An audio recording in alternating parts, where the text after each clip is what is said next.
Welcome to the EPL and UCL Talks, where we take your insights and material and break down what really matters.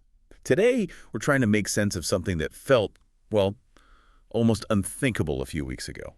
A sudden crisis seems to be unfolding at Manchester City. It really does. For years, they've been the gold standard, the team whose wins felt predetermined.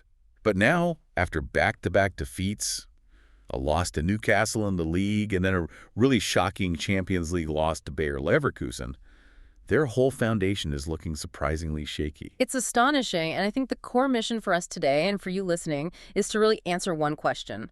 How did a team that seemed invincible with this flawless system suddenly shatter that entire psychological aura? Okay. And it seems like they did it simply by relying on their squad depth. A depth that, well, the evidence now suggests might be a myth of quality. That's the perfect way to frame it. So we're unpacking the fallout from Pep Guardiola's stunning and I think controversial managerial gamble, and we're going to analyze the deep systemic weaknesses that those losses really exposed. It's a huge shift. City is supposed to be built on this automated precision, but right now they just look uncertain. Okay, let's unpack this. So let's start with the flashpoint. The managerial decision against Bayer Leverkusen. Playing at home in the Champions A League. huge game. And Guardiola makes a dramatic, almost defiant, 10 changes to his regular starting 11. He completely wiped the slate clean, benching the absolute core of the attack, Haaland, Foden, and Jeremy Doku. It was a monumental risk, and the result was, well, it was immediately damning.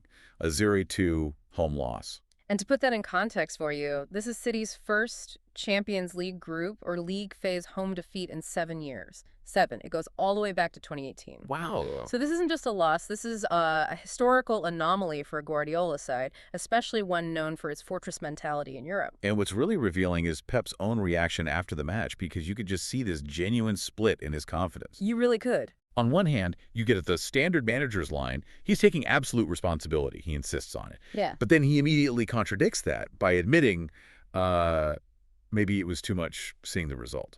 And that self-doubt, it just peaked with his most telling line. The one that, for the squad, is maybe the most damaging. He said, I trust them, so maybe it's my mistake. I don't know, but I trust them. That's hesitation? I love Exactly. That wavering completely undermines the confidence of the very players he just asked to step up. Which brings us right to the performance of those fringe players. The analysis was brutal. The team was described as, what, disjointed? Disjointed, lacking cohesion. Players like Omar Marmush, who, let's be honest, has only scored 1 goal all season, and that was in the League Cup, they were called toothless. So they lacked confidence and resilience. They did, but here's the crucial insight. You can't just blame the players for this one. Guardiola rotated that heavily without giving that specific B-team lineup enough minutes together beforehand. He essentially threw a cold, untested lineup into a high-stakes Champions League match. So he set them up to fail. Whether he meant to or not, yeah. He set them up to fail.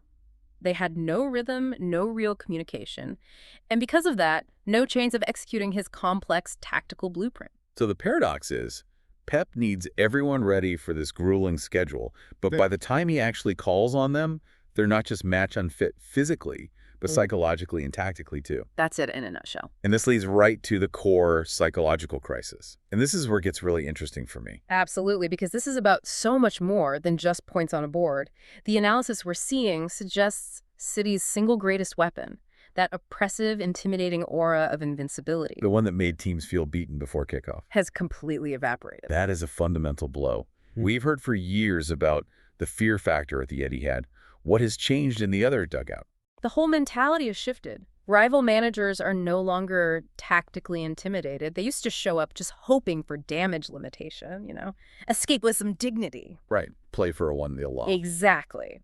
Now they're arriving with game plans designed specifically to attack and exploit City's weaknesses, and you can see this shift immediately. Do you have any proof of that? Yeah, there's a great quote from the Bayer Leverkusen defender, Jarell Quansah, after the win. It sums everything up. He just said they played with no fear. No fear. And when City loses that psychological edge, the opposition starts taking the risks they need to take to break down City's whole system of control. And you see that fearlessness reflected in the defensive statistics, don't you? Yeah. The numbers are just, they're damning. Manchester City has conceded a staggering 17 goals in their last 6 games. 17. For a team that builds its success on defensive structure, that is, well, it's far beyond just bad luck. It screams systemic breakdown. It does, and we can pinpoint exactly where opponents are exploiting them. It's the fullback positions. Okay, explain that. Because City often uses these inverted fullbacks, right? Right. Players like John Stones or Akanji who aren't traditional wide defenders. That setup has been so successful for them.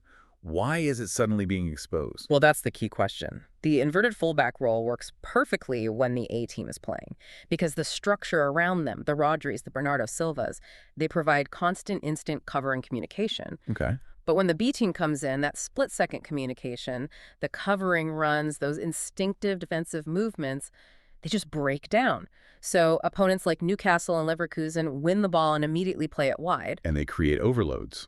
Crucial two-on-one overloads against those fullbacks who are suddenly left completely isolated and exposed. So the system's genius relies entirely on the quality and, I guess, the synchronization of the top 11 players. Precisely. And the moment that's lost, the whole defensive structure, especially out on the flanks, is just compromised. Exactly. It's a regression. They're moving away from the defensive pragmatism that actually won them the Champions League last season when they were so much tighter at the back.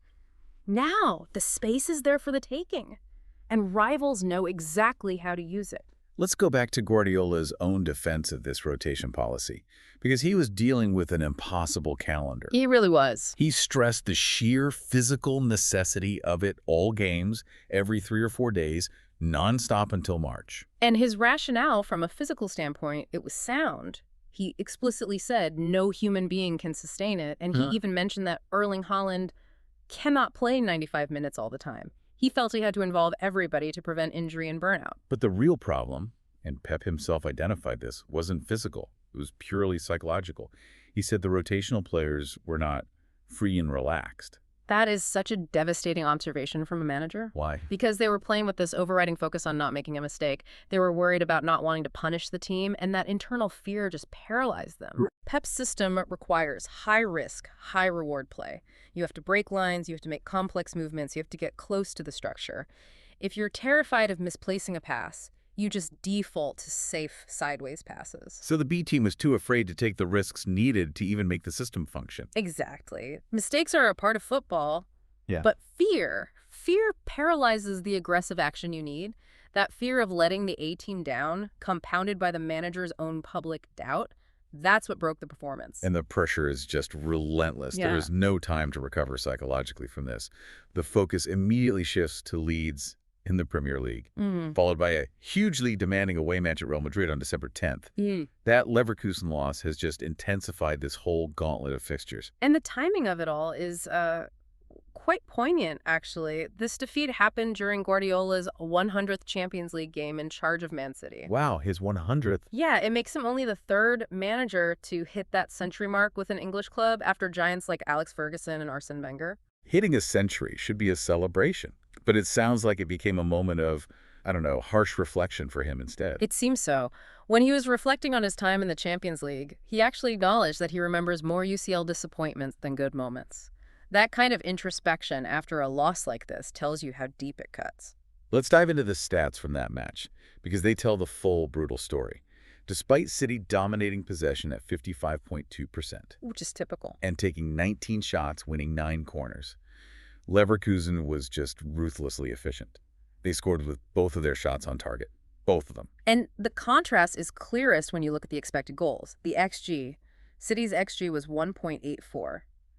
This means, based on the chances they created, they should have scored nearly 2 goals.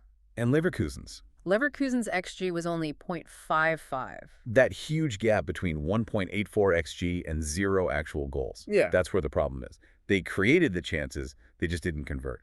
While Leverkusen maximized their low probability chances, we do have to give a lot of credit to their goalkeeper, Mark Flecken, who made an incredible 9 saves. He was the difference maker. He absolutely was.